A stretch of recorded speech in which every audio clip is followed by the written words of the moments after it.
Thank you very much. Pleased to be here today to talk about InnovateUK and what we're doing around Newton Fund. As Vivian said, we have changed our name probably about 2 months ago now to, I suppose, rather reflect. We do take a broader view of innovation, and it's very much around how we support UK. Which is interesting in the context of the Newton Fund. So just a bit about InnovateUK. We are the UK's innovation agency, around 260 people based in Swindon alongside research councils, most of those people from business, so very much a business-focused organisation.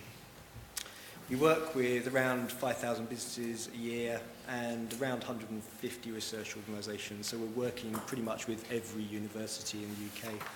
And around 25-30% of our funding goes to academia. So just give you a view of the organisation and where we're funding. The role of InnovateUK is very much around accelerating economic growth. And again, that's very much about accelerating UK economic growth. So we look at Newton Fund, that perhaps gives us some challenges, but actually a lot of things we're currently doing is around societal challenges and what's the benefits and what's the opportunities coming out of societal challenges. So in reality, there's quite a good fit. So in terms of Newton Fund, we are the delivery partner most involved in the translation pillar. So Claire talks a bit about institutional links, and Sophie talks about sort of research and innovation bridges, which I'll come on to. But it's very much, I think, a close working relationship with all the different partners. I just spent a week in India with Shane, having very much joint discussions around a lot of the different programs. So in terms of the two things we're really focused on, one is research and innovation bridges, and the other is around global innovation and capacity building. Again, I'll talk a bit about those in detail. So research and innovation bridges is really looking at around specific societal challenges and how we can tackle those challenges. Our view is that, because it's overseas development aid funding, one of the best ways of ensuring that we're compliant with that is actually having a very strong focus on some of the societal challenges that people will recognise it's a good thing to try and solve. Research and innovation bridges we're really seeing, I suppose, as an umbrella encapsulating a number of different activities. So trying to have a focus around a theme or a number of themes, but using different ways of solving that challenge or addressing some of the things which the countries want to address. So there's, I suppose, a menu in some ways, starting with workshops and seminars to really understand what the challenges are within particular countries, or trying to define what the research programme should be. And it is very much a sort of a joint activity with the country. I think it's been mentioned previously, we have some ideas as to what the areas should be, but often, the key thing is, what does the country want to do? What are the challenges that the country really feels they need to address? And what we're starting to find is that, countries are very much looking at how do they progress, how do they generate economic growth for the country. So it's not only about sort of looking at research and building scientific links, but actually increasing a lot of the Newton countries are really looking at what's the future and how can we generate economic growth in the future.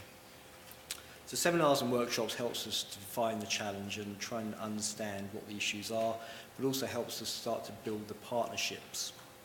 We're looking at joint centres, so again, having something which is sustainable over a longer term period and provides the foundations for the relationship.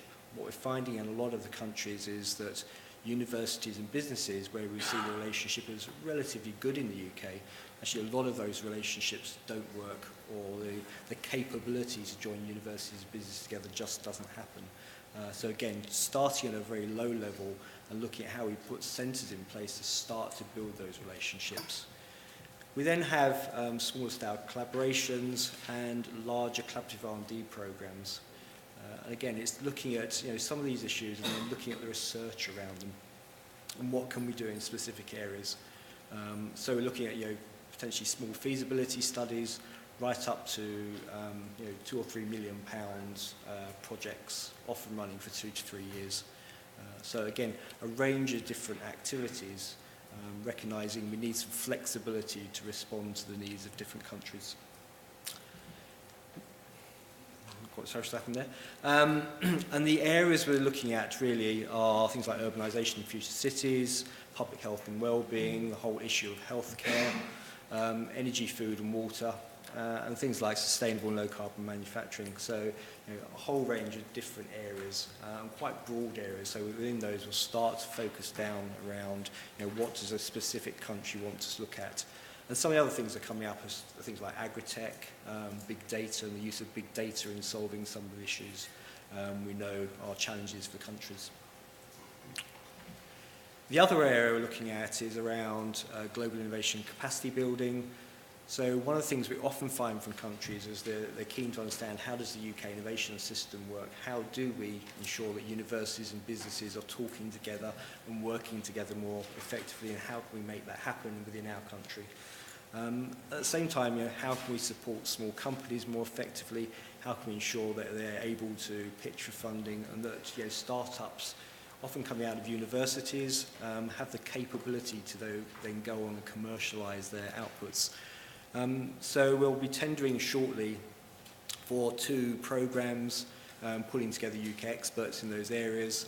One is around supporting government agencies and innovation agencies within particular countries, and probably extending that to things like incubators and accelerators, as to how you can build that capability in the country, or how you can enhance that capability within particular countries.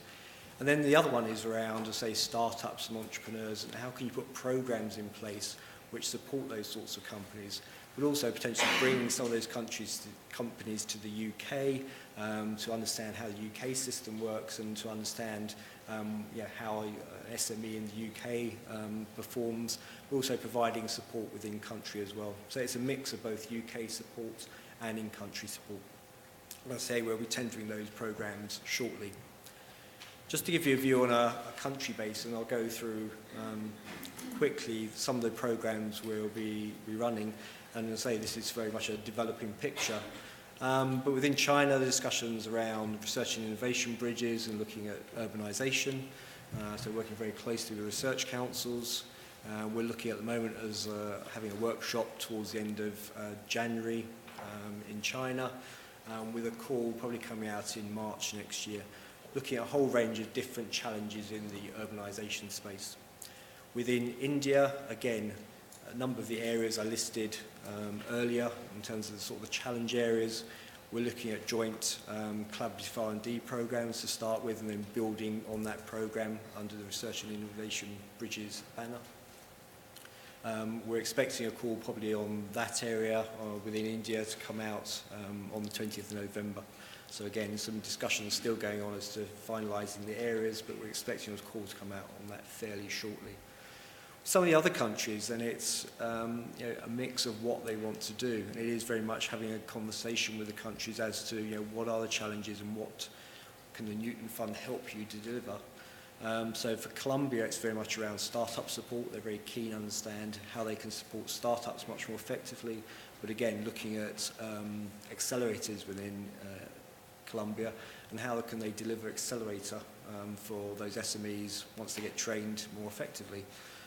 Brazil, again, they're keen to focus on some of the challenges, but supporting individual entrepreneurs around some of the challenges, but then moving into some of the larger research and innovation bridges programs I've talked about. And then across the other countries, it's a mix of different activities, but by and large, what people are keen to do is either the support for startups, there's a lot of interest in those areas, and some of the sort of collaborative R&D programs. So someone like Turkey, we're currently talking around a joint program.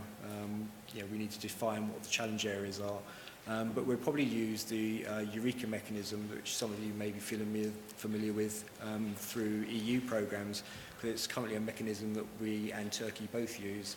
Therefore, it makes sense to have some mechanism which is already understood and known. So it does vary across the different countries. The programs are developing. We will advertise them on the InnovateUK website when they're coming up. But what I would say is that there's a huge opportunity for some of these programs to really start to build the links. And what we're often looking at within programs is links between businesses and universities in the UK, working with businesses and universities in the different countries. So again, it's, you know, how can we build those relationships, and how can we make those relationships much more sustainable over a longer period of time? And for me, I suppose the benefit of Newton is that we're starting to get into areas where it is very much around building the capability within these countries, but also very much sort of building a very long-term relationship. You know, some countries are more developed, such as India, China and Brazil, where it's easier to do that. But overall, you can see a huge benefit for some of these countries and a huge benefit for the UK in really starting to forge these partnerships. So for InnovateUK, it's a very exciting programme.